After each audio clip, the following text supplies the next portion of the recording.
Everyone experiences discomfort differently. I've noticed some students, when practicing meditation, they'll tap their foot out of, and that to me is almost an indication that whatever practice we're doing, maybe it's uncomfortable, but or too much coffee, yeah. Both, and but everyone can feel it. Why shouldn't we just avoid the idea of discomfort? Why should we embrace it? Yeah. So in a previous module, I mentioned this quote from this professor of mine that, if you're experiencing discomfort, pay attention because you're about to learn something. And I really feel like discomfort it lives in our stretch zone. So if we return to the concentric circles, you got your comfort zone, stretch zone, overwhelm. It lives inside the stretch zone. And so, anytime we're learning something new, there's some discomfort associated with that. I don't know it. What else don't I know? All of the things that we confront when we're learning something new creates some kind of discomfort. Sometimes this discomfort shows up physically in our bodies. Other times it shows up emotionally or psychologically. We're experiencing stress or we're feeling aversiveness. This sense of, I just got to get away from this, push it away. In a classroom context or in a course that you're taking, it can take on another dimension too, right? Where you're actually confronting new material that challenges your assumptions. So it challenges what you thought was true with information that might contradict that or make it more nuanced or something. And there's some just discomfort that comes from that. I love being certain about things. And now I'm in a class or doing a reading or listening to an instructor or encountering in some way some new information that is really telling me I don't know. I shouldn't be certain. It's challenging your reality. Yeah, it's challenging your reality. And that's exciting if you're prepared for it, but it's also kind of unnerving if you're not. For example, if your life is not completely smooth sailing right now, there's some stuff going on in your interpersonal relationships or work or something like that, you're almost in the overwhelm zone. You're almost like, one more thing and I'm just going to lose it, and you go to a class and you sit down and that's that one more thing where there's a concept or an idea and it's just really conflicting with something that you thought was just true, bedrock truth about the world. So what do you do? So again, we can break this into a couple of parts where, if you're doing just a regular mindfulness practice, just doing that breath or that, object of attention practice, then that feeling of overwhelm is not going to be as overwhelming because you're going to be noticing it and you're going to be letting some stuff go and just noticing it as it comes up non-judgmentally. So you're going to be in that kind of groove doing that kind of practice. So that's one thing. But the other is like, what do we do with discomfort? How can we learn from it? And how can we turn it into our teacher is basically the idea. Discomfort is a powerful teacher. So that's where we start to sort of go, how do I work with it? In mindfulness meditation, we might call it sitting with discomfort. You're not pushing it out. You're not trying to put distance between yourself and it. You're sitting with it like somebody who comes in and sits down next to you. You're sitting with them. You're doing that with discomfort. Yeah. There's a level of discipline that comes with that. Yeah. And you have to be resilient to actually follow through with that. Yeah. Yeah. Resilience is a really interesting concept. And there's like all these different definitions of it out there. Yeah. And I can tell you which one I prefer or which one that I kind of use in this context.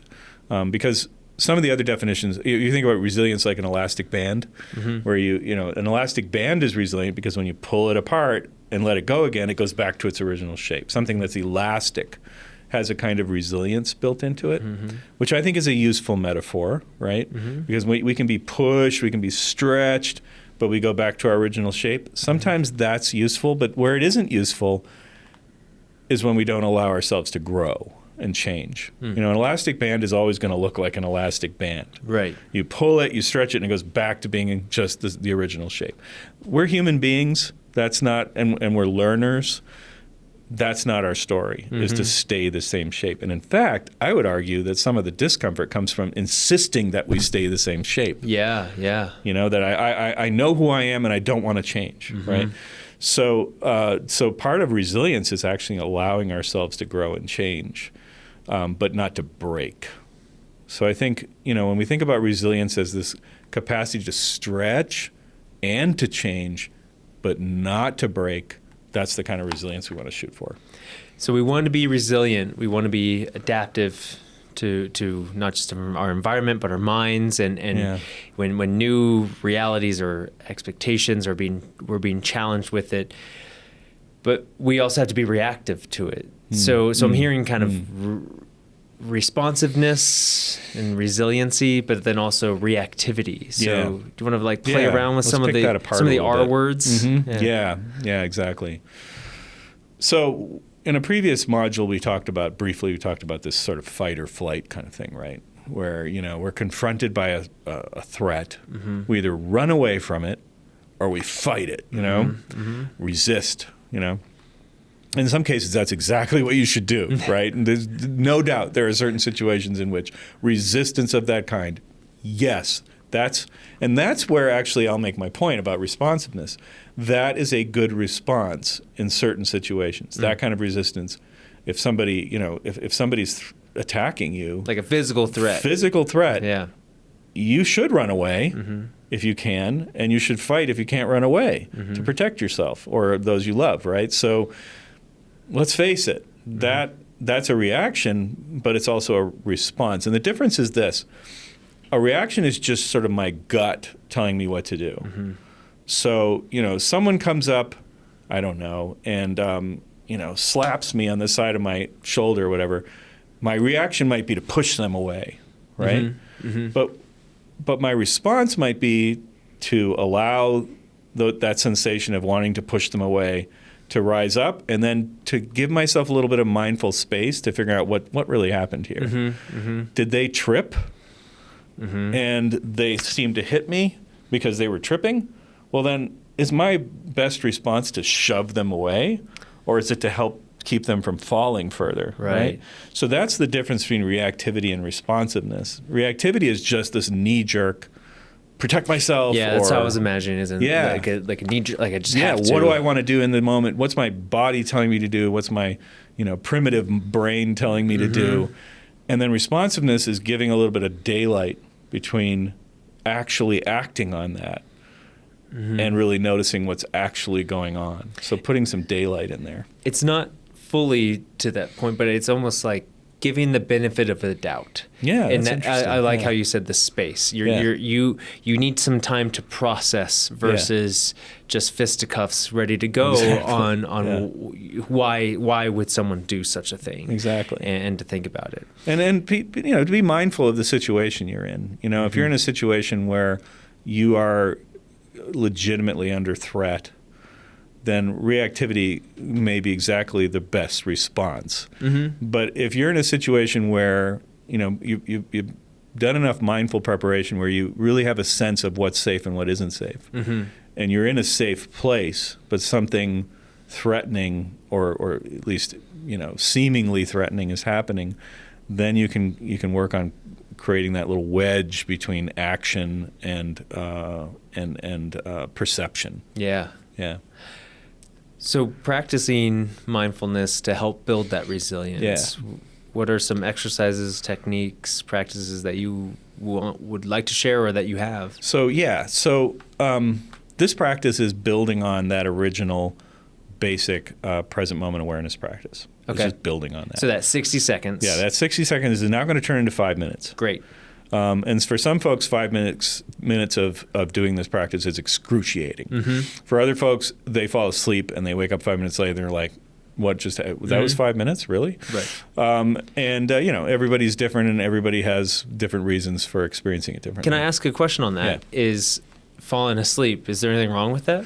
Yeah, so that's a great question. And one of the things that mindfulness practice allows us to do is to notice sometimes how tired we really are. Short story. I was teaching a group of one of my first mindfulness classes here at the university was teaching a group of nursing students how to do mindfulness practice. And one of the outcomes was a number of the students saying that in the practice, they were experiencing a lot of discomfort, and it was physical discomfort.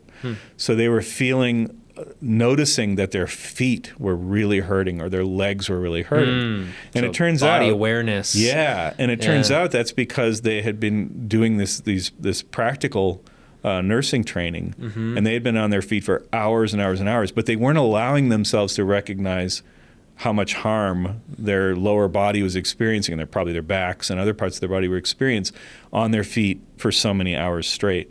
And what mindfulness practice did for them was give them permission to notice and then to bring some self-care, to go, oh, wow, my feet are really tired. They're hurting. Maybe I need to take a little break and give them a chance to recover, Yeah. So discomfort that's a learning. That's some of the learning that can come from not reacting to discomfort, or in this case, sort of ignoring it, neglecting it, but actually letting it be your teacher, welcoming it, welcoming the discomfort, and then learning something from it. That's great. So we'll do a 5-minute practice on this. And are you guiding through? Yeah, I'm going to do a guided thing on this, not too heavy-handed, but I want to bring up some concepts for us a little bit of structure for us to consider as we go. I want to add one other little point that just occurred to me as we're talking about discomfort as your teacher. Nowadays, discomfort isn't just physical, and it isn't just in something new we're learning that can cause us discomfort, but interactions with others can cause us discomfort. And this is another outcome of the pandemic. Everybody's kind of shut in, trying to protect themselves. Socially isolated, is that there's actually more experience of discomfort in social interactions these days. There's a reticence on the part of individuals to share their points of view or to engage with others in ways that might include disagreement. Disagreement used to be, back in the day, something that we welcomed in education. But nowadays, there's a lot of fear around disagreement, and therein lies the teacher also. In disagreement and discomfort associated with that, there's so much to learn about ourselves and about other people. So I just wanted to kind of insert that this has many layers to it, this idea of discomfort. So let's talk a little bit about the structure of the thing. So we're going to go back to our basic breath practice or anchor of whatever it would be. Also, paying attention to where we are in our zones. Are we in our comfort zone? Are we in our stretch? Or are we tipping into overwhelm? One thing I want to mention: when you start to do longer practices, it is possible to tip yourself into the overwhelm zone, because something's getting triggered that you didn't even anticipate would get triggered. Emotions might come up. Some kind of trauma experience maybe might get triggered. A former traumatic experience, some repercussions from that might get triggered as a result. It's unlikely, but it happens. And so we always, when we're doing a mindfulness practice of one kind or another, want to be bringing mindful attention to where we are in those zones. And if we start to tip over into some kind of overwhelm, what we do is we just kind of snap ourselves right out of the practice and bring our attention to something solid. So if I'm feeling like all of a sudden this rush of anxiety in the practice, I can open my eyes, I can even rub my thighs, I can feel my feet on the floor, I can look around me and recognize that I'm in this safe place. Feel more grounded. So that opportunity is always there. Right. If this kind of thing. I don't need to be sitting there and ruminate on that negativity if I need to escape out of that. So what you're bringing is just a welcoming approach to any discomfort that comes from this practice. That's right. And when we're learning to sit with discomfort, that could happen. We could get into a level of discomfort that puts us into the overwhelm area. Yeah. And we just want to be responsive to that rather than reactive. Right.